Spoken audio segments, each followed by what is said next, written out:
Those that have had the lovely experience, let's call it, the heaven, yeah, no, I'm not afraid to die, don't want to go now, a bit busy, but I know where I'm going, so I'm happy. Others won't even go to sleep at night because they're so scared of dropping back, and they do drop back, flip back, like someone just pull back a curtain, and they find themselves back in these wacky worlds.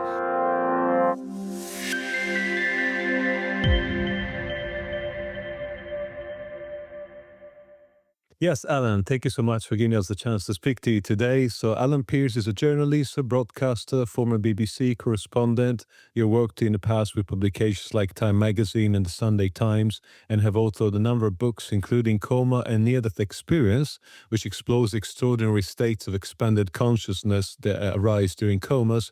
And it really is the reason why I wanted to have a chance to speak to you today. So thank you again for being here with us. And I wanted to start by asking you, what made you write a book about comas? Yeah, really. Well, hey, Dani, hello. Yeah, I had no plan to write any kind of book. Um, in a nutshell, it goes like this. COVID happened. Both my wife and I found ourselves with very little to do, and we found ourselves watching far too much TV news. I think a lot of us felt that. And I just wondered why so many people have been placed into coma. And like, what the heck's that like? Is it like in a sci-fi movie where you're placed in stasis or something? And, you wake up and have a coffee and talk about your shares or something. Is it like that? Or do they experience anything within the coma? And then most importantly, why in the first place? How does it help? I just wanted to know. Um, so the official explanation is it's the deepest form of restorative sleep, blah, blah, blah. It's all very helpful. And that we've been doing it for the past 50 years. No one can see a problem. That's the official line. And I thought, yeah, okay, sounds reasonable. But being a journalist, I couldn't just let go. Plus, as I say, I had too much time on my hands. And I started to try and find some coma survivors. And I was exceptionally lucky to stumble across on Facebook the Coma Survivors group. I got in touch with the admin, a guy called Andrew, and he allowed me to watch from the sidelines, not post or anything, or ask people, do you want to be part of an interview or something, just to watch. And one thing they do tell you about comas, the official version, is that it's a complete blank in your lives, that there's absolutely nothing to remember. And yet people on this forum were recounting things that were blowing my mind. Um, they were having, they were clearly having the near-death experience as we know it. Let's call that the heaven side of things. But they're also having a hell side of things, trapped in the most appalling situations, not red devils with tridents or anything like that. But more than once, people told me that they were trapped in organ harvesting facilities and they were the subject. And then others started talking of alternate lives. And it's not just like having a memory of something. They're actually living it minute by minute, as in, like, should we take the kids to the cinema or bowling tonight? That kind of level of existence. And I thought, hold on a second, either they're completely mad, I'm going mad, but somehow it doesn't tally with what the doctors are saying. So I just found myself trapped in this world. And after a while, Andrew introduced me to other coma survivors. And oh boy, it's a bit like when you come out of an NDE, you have more empathy and whatnot. Well, a good half of coma survivors that I come across have that. And the other half is just so horrified by what they've experienced that they just don't want anyone to delve into it. They just don't want anyone to know. But I got introduced to a number of people through Andrew. And it's not like anyone blows it out that, their coma eventually, I experienced this, I did that. It wasn't like that at all. It was over a period of weeks, and in many cases months, where people would open up, start telling me things they'd never told their nearest and dearest. And because I've got nothing to do, this is now absorbing me. This has absolutely got my attention. And I just started investigating. This did a proper job on it. Now, my wife, B, she's a private investigator. And, if something can be found, she will find it. So we tasked her with finding medical literature that advocates prolonged deep sedation. There isn't any. There really, really isn't any. All current medical procedures, medical literature advocates do not put people into comas, they call it deep sedation, for lengthy periods of time, very, very short periods of time. And if you are having to do it, you've got to bring them back out, what's called a sedation vacation, and then you can put them back down again. But not for days, weeks, or months at a time. Most people do it, and you start talking to doctors saying, like, I've got some interesting questions about coma, and they're so defensive. Um, they're practicing what the majority of doctors that you will ever meet, they'll come across anywhere, will tell you that a coma is deep sedation, prolonged deep sedation, is an essential part of critical care. It's an absolutely necessary component for certain ailments. They know this because they've always done this, and because their supervisor and the universities and all the rest of it told them this was the case. They're practicing experience-based medicine. What they're not practicing is research-based medicine, because now people are waking up, and especially since COVID, because so many people globally, we're talking multiple millions of people, were shoved into comas by people who had no understanding of consciousness on this level, and they're shoving them down to the deepest levels of consciousness. And because there's so many people, certain effects have begun to be really noticed. And I'm talking of cognitive harm, absolutely shocking physical damage. Just by lying in a bed for too long, you'd be amazed how one body does waste through lack of exercise. You think bed rest, it was, 2,000 years ago, it was recommended as the best thing if you're not feeling too well. We now know that 1 week of bed rest can result in a loss of 40% of lean muscle. And that's just the physical side of things. Mentally, when people come out of comas, oftentimes they don't recognize this world. They think this is a coma or this is a dream. And that rather like an NDE, where everything is more real than reality, their experience within coma is more real than the one they've woken up to. But people are so detached from this world. One woman told me, Kathy, that when she came to, she didn't even know what humans were, and everything was that strange. But those that try and get back in, they've got a husband or a wife, and they try, they've got to get back into life and stuff. The only things that they remember because they've been told. Right? Yes, your grandkid is called Simon. Because you had no chance of remembering that. And this is common, that the last sections of their memory have been wiped out. But they are left with, in many cases, experiences so bizarre, so beyond the scale, that they honestly believe they've gone mad, which is why so many common people won't want to talk, and that those that do will only do very, very, very reluctantly over a lengthy period of time. Um, so I found that I'd stepped to answer your question of how did I begin to write a book. I realized I was gathering so much bloody information that it was more than ever an article or even a series of articles to do this justice. And I was like in, and it's, you think writing a book, I don't know.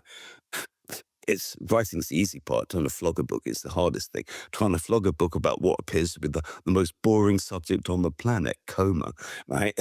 um, my thoughts at that time were, I'm going to do it anyway, but no one's going to want to buy this or read it. Turns out, actually, coma is not what anybody imagined it is. And, I'll say this.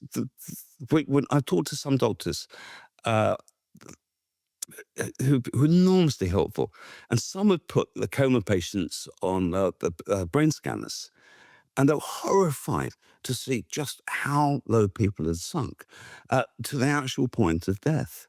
And once I realized I'd been talking to people who've come back from the dead, and they were giving me their accounts, I mean, it just blew my mind. And the stories they're coming back with, they're not like your traditional NDEs. Some are. Some are just so staggeringly beautiful. It's heartbreaking. Um, but you get the flip side of this coin, that unbelievable horror. And some people within coma, they're going through the absolute horror phase and then finding themselves in the pure, thing. Uh, Eben Alexander style, NDE with celestial music and all the rest of it. But they've gone on a journey. And it implies in many ways that when we die, that you don't just die, wake up in heaven, if you assume such things happen. Um, you die and you partake of a journey. And when you look at different cultures around the world, and from the Greeks crossing the river Styx to Amazonians again, who believe they step into a canoe and travel upstream for 3 days when they die. And they probably haven't read too much Greek literature. So how come those two things tally? And when I talk to people who've been in the comas, particularly those who've been on really, really lengthy periods. But even so, that doesn't matter. You can have amazing experiences within a very short period of time. But their experiences are lengthy. And they invariably involve journeys of some kind. One poor soul, she pulled herself out of an organ harvesting facility because she wished to die.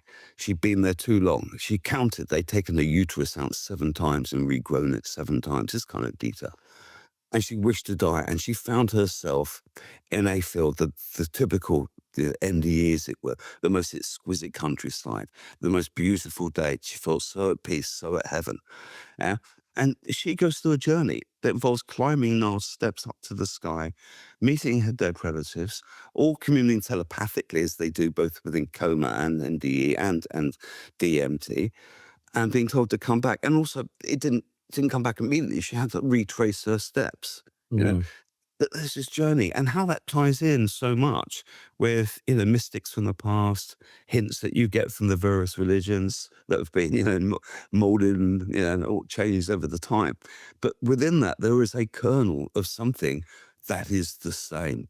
And I believe that when people are in a coma, placed into a medically induced coma, they are pushed so deep, they are leaving this world and they are entering a whole nother level of existence, and it's multifaceted. Wow, that's great. There's so much to unpack here. So the next question will be something that you can probably relate. So one of the challenges in the field and the studies has been that NDEs are often perceived as the byproduct of, let's say, hypoxia, so oxygen deprivation, maybe just drug-induced states, and Uh, I'm assuming the same can be said about memories yeah, formed during of course. coma. So is there Yeah, any way we can debunk this assumption? yeah, of course. Okay. First of all, a doctor will say if anybody gets to talk after a coma, and oftentimes a medically induced coma, they can't speak for weeks because they've had a tube down their throat and it's damaged vocal cords. If so, they've so far down the line, they don't get to talk to the people that put them in the coma. So they will say to that patient, "You have suffered an hallucination." Well, let's look at hallucinations. They are a conscious state, invariably with the eyes open. So that makes no sense. And they're firmly equated with mental illness. Right. So I think we can rule that out. Then they say it's a false memory. You wake up in a hospital, right? And to account for the missing time, your brain invents this scenario. But hold on a second. You wake up in a hospital, your first thought might be, oh, I'm in the hospital. I've had a mishap, right? And if you're going to come and think of anything, you might think about mishaps. And then you don't know how much time's missing. It might be 9 days or it might be 9 minutes. You've got no concept. So why would your brain make up a story? We had an entire life spanning 20 years. We, held down jobs, went on vacation, had kids, and did all the rest of it. That makes no sense, right? So that's just balmy. And then as you go further down the line, they just simply say things like, well, dear, you have until recently been on a lot of drugs. What do you expect?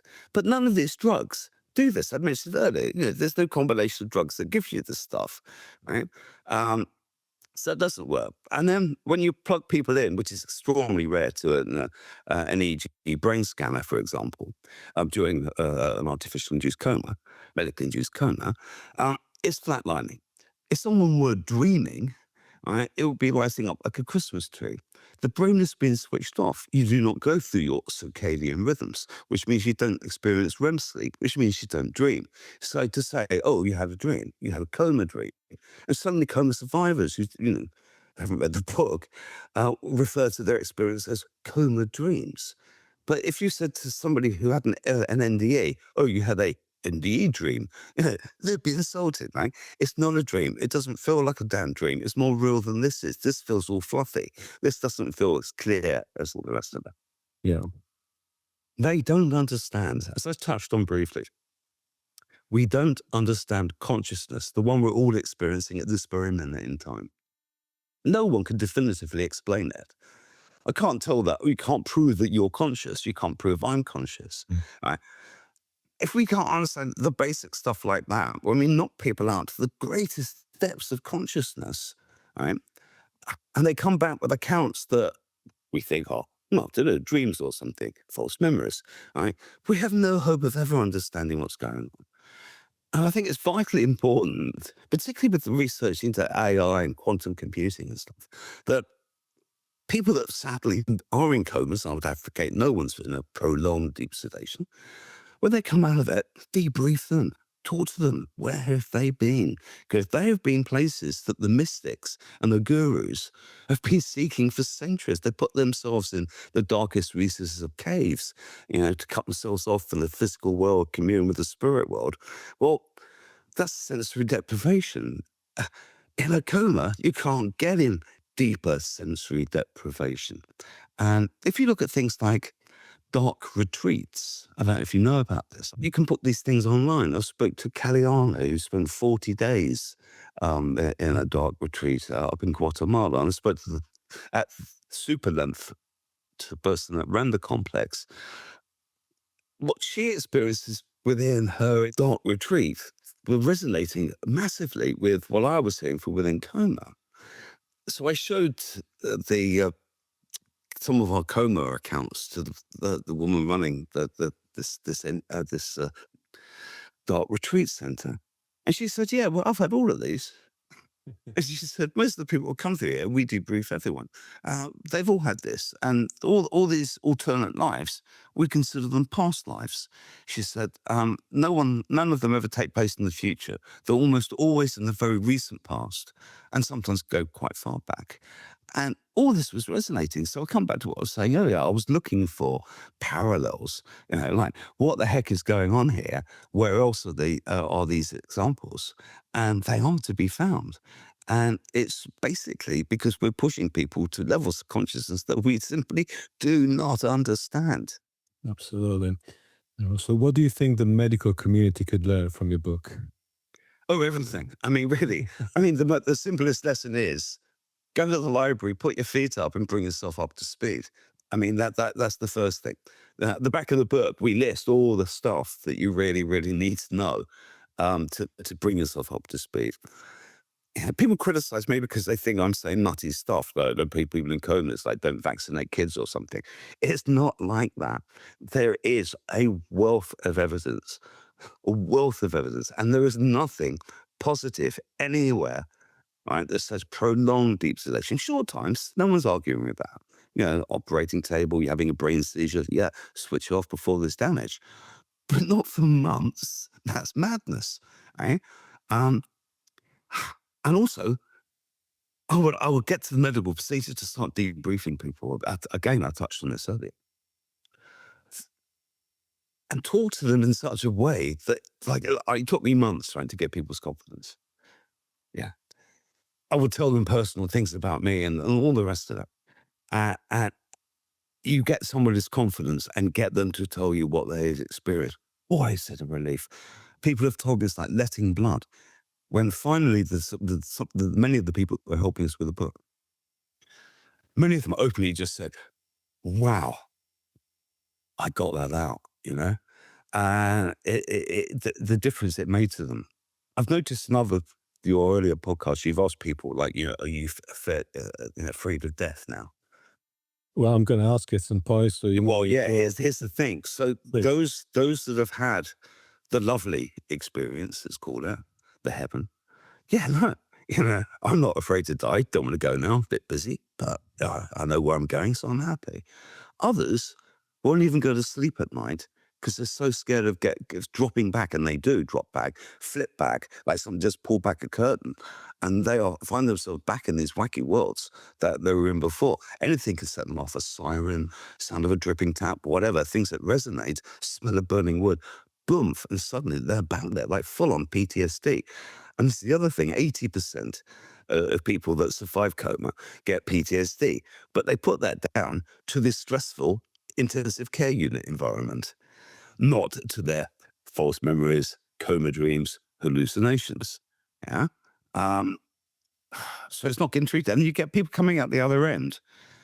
People who've had, in their coma world, have lived a life where they've had a whole family. There's one guy. He's not in the book because he wanted to tell me he just couldn't do it. In his coma life, he was an architect. He was so happily married. He had 2 gorgeous daughters. It was just like, loved his life, died. Wakes up in this life. This is a woman who claiming to be his wife. You can't see what anyone's attraction to her would be. It turns out he's not an architect. He's some kind of landscape gardener. It's a really rubbish job. And he couldn't tell me about it because he just kept crying. Mm. Now, what do the hospitals do about that? They just put him on meds. What meds are you going to give me for that? Me, I don't want heroin. We had a quick chance before this interview to talk about one of my topics of interest is to actually find out the after effects, not on NDEs, because these are well documented by now, but on those that may have not had a direct experience, but perhaps like yourself and I maybe have studied these topics long enough to be able to perhaps change their outlook at life. So I'd be curious to know how writing this book has changed your life. Yeah, how has it? Totally. I've spun, but completely on the axis. I'm a journalist. My background is hard news. So, sad to say, I've done a lot of wars and disasters, and I've seen terrible things, a lot of dead people. And I just thought dead men dead, dead men dead. And doing this book, talking to people who died in clinical sense and came back. And I wouldn't say all got the same stories, but they're kind of consistent in events and things. I didn't realize I was thinking differently at all. It was just like slipping into accepting this. My daughter died halfway through writing this book. She was the police detective, Rebecca. Completely died out of the blue. Now, we'll get all the usual thing. One would imagine your daughter dies, worst thing happens. But at the same time, I knew she wasn't dead. I just knew she wasn't dead. And that has changed the whole way I have perceived my daughter's die. Now, so for example, if I hadn't even touched this book, my daughter died, I'd still be a basket case. And I'm not, because I just think she's moved on.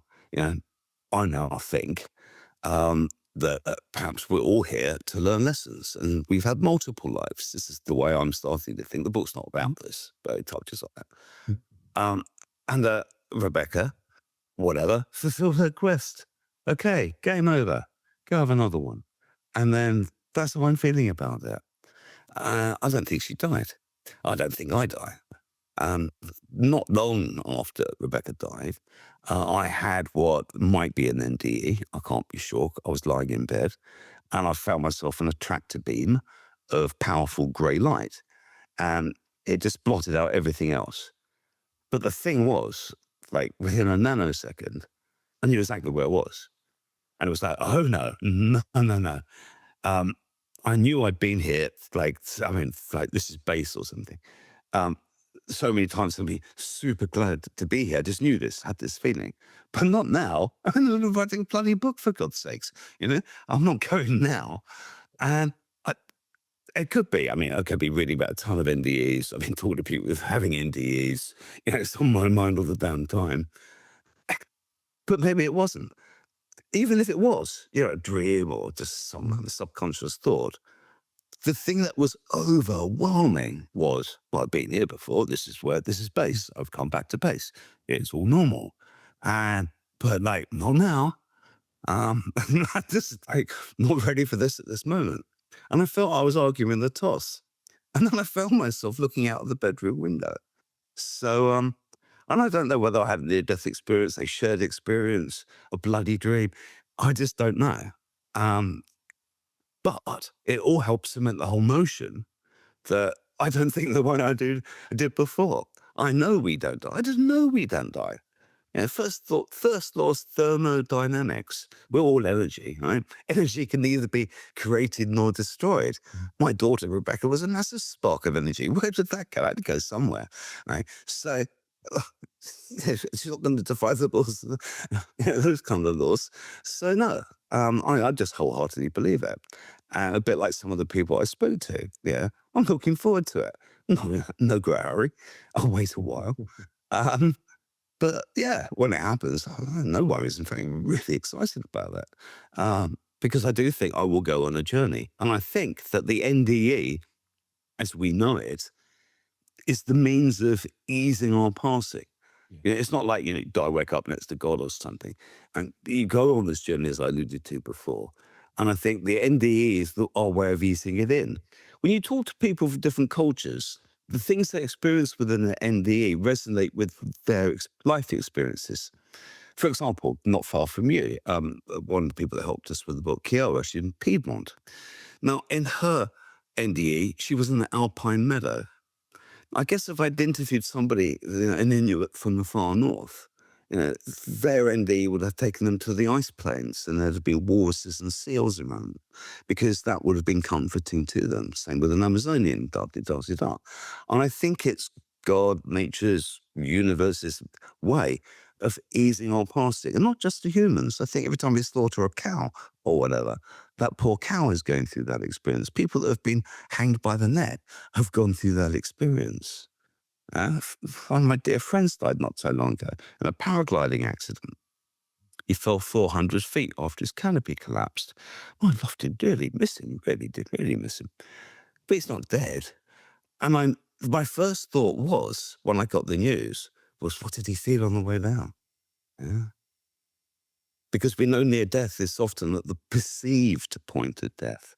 And I just imagine he had the most beautiful experience on the way down.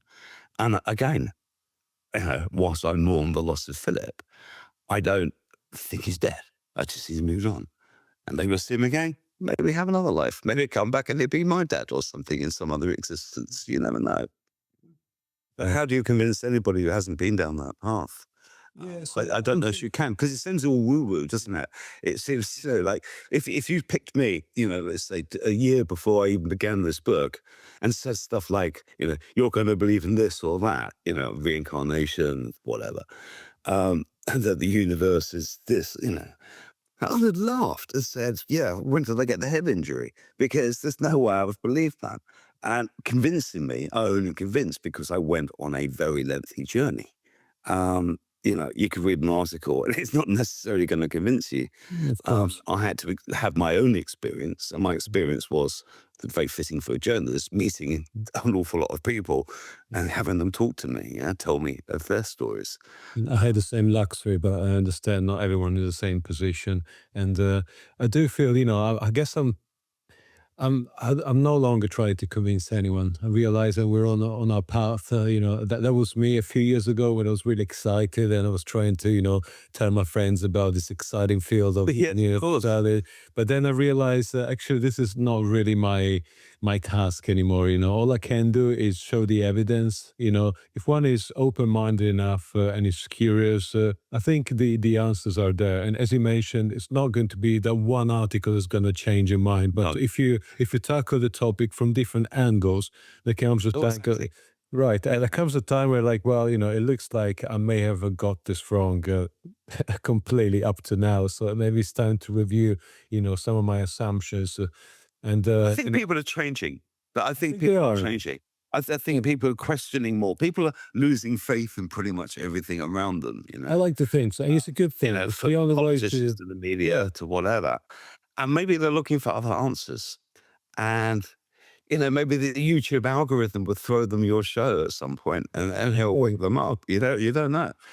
As you say, it's out there.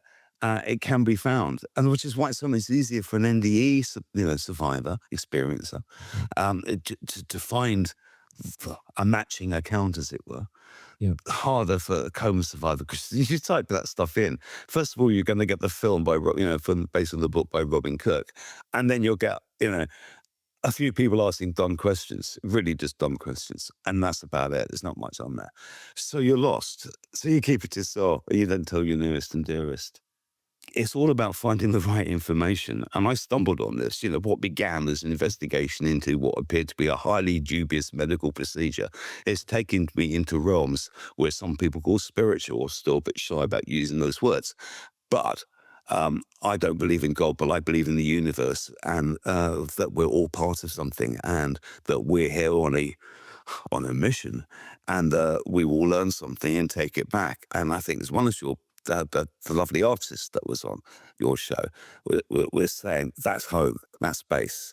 This is, he didn't say game or anything, but it's like playing a game, and then we get game over, and then we're back there, and that's the real thing. And that's how I feel. That's exactly how I feel now. But I'd have laughed at that. Well, that ties in nicely with the next question. I'd love to know your idea of God these days. Not as written by men with beards hundreds of years No, ago. of course right? not. Of course. Not in that sense. I don't believe that entity per se. I believe that we're all part of the same energy, and the energy thing crops up all the time. So people in NDEs will talk of this energy they feel. People in Coma will talk of the energy they feel. People who've experienced DMT, people who've taken LSD, people who've done all sorts of different things will feel this energy. And this energy is love. And this energy is everything. And it's probably our consciousness. And like none of this is in your brain, because there's another thing no one can prove. You say, when a memory is stored, and they say, these memories are stored here, and this kind of memories are stored there. But you open up the head and you can't find them. And it turns out it's only a theory, even though it's taught as fact in just about every Western medical school. Eastern world thinks entirely differently about such things. I'm inclined to think my memories are in the cloud, as it were, and that I'm drawing from them using my brain. But I don't know, if I took half of my friends aside and mentioned it to them, would they think I was crazy? When I started talking to my friends about this book, two of my really good friends turned out to have been in coma and never bothered to mention it. Oh, wow. And two of my really, really good friends, both journalists who did war type stuff, have had near-death experiences, one during combat and one recovering from combat. And no, they never mentioned it before, right? And it's only by asking that I drew them out. And you just don't know in your circle, you're listening to this, whatever, ask your friends, ask your family, because maybe they've been shy to mention anything like this, and they have experienced it. It's far more common than anybody ever begins to realize. And when you start to dig deep, it's all been happening, all the same stuff since the dawn of time. And yet we live in a materialistic world based on Isaac Newton type science that dismisses all of this stuff. We just can't weigh it or slice it up and put it under a microscope. Therefore, it doesn't exist. But it does exist. This, precognition, all sorts of stuff, telepathy, come on, it's definitely happening, but you can't keep dismissing it. And you can't say that a Tibetan monk in transcendental meditation is hallucinating any more than a coma patient is, because they're not. They've gone somewhere else. And it's time we all woke up to that. And that's my lesson, and I meant heartened, not that it's ever going to happen in my lifetime fully, but that people are waking up to that. I think people are losing faith in so much else that they are looking for answers, and maybe they're going to stumble on them.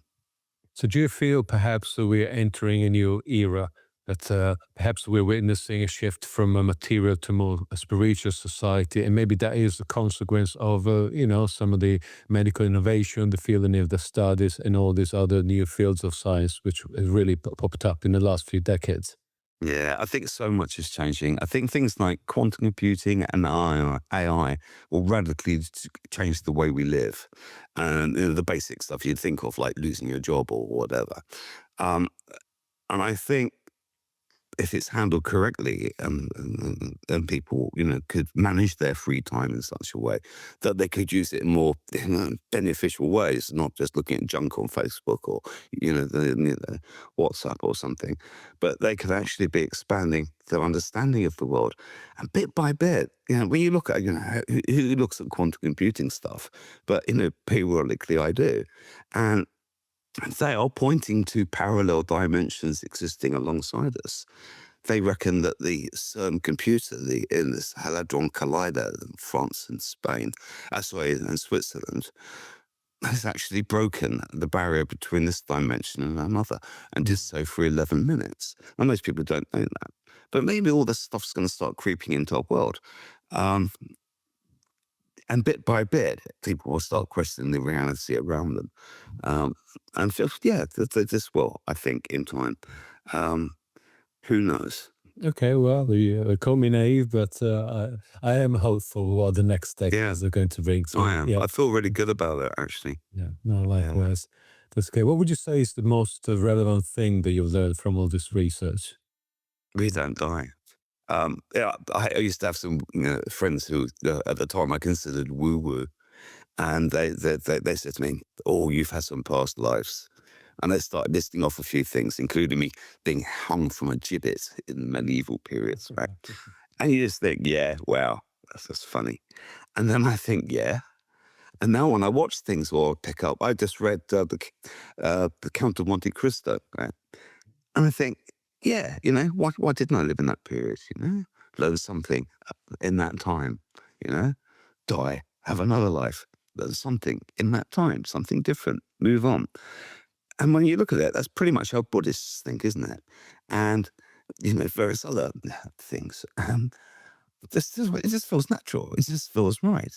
When I just got caught in that tractor beam, whether it was a dream or whatever, I just bloody knew, yeah, okay. It's not deja vu. It's not like anything. It was just like, yep, I know. And when people have their NDEs and they just know things. Yeah, exactly. They can't bring those things back, but the knowledge that such secret remains. Yeah. And I believe it. I just believe it. That's great. Well, Alan, I have one last question for you.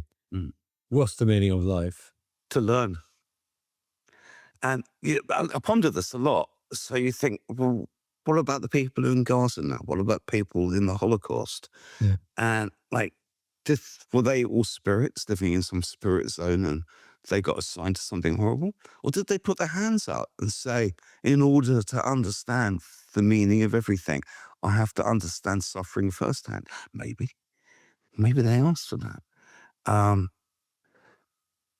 I'm thinking, like, I'm here this time around to learn patience, for example. Another time I'll be here to learn another lesson. I'm just sure that the deeper you are within that spirit zone, the more experiences you seek out. I think everyone around us is on a mission. They won't know it. And this is the other thing. If we all knew that we were on a mission, right, we'd all behave so differently, wouldn't we? It would be like playing a computer game over. Oh, I should look left when I cross the road.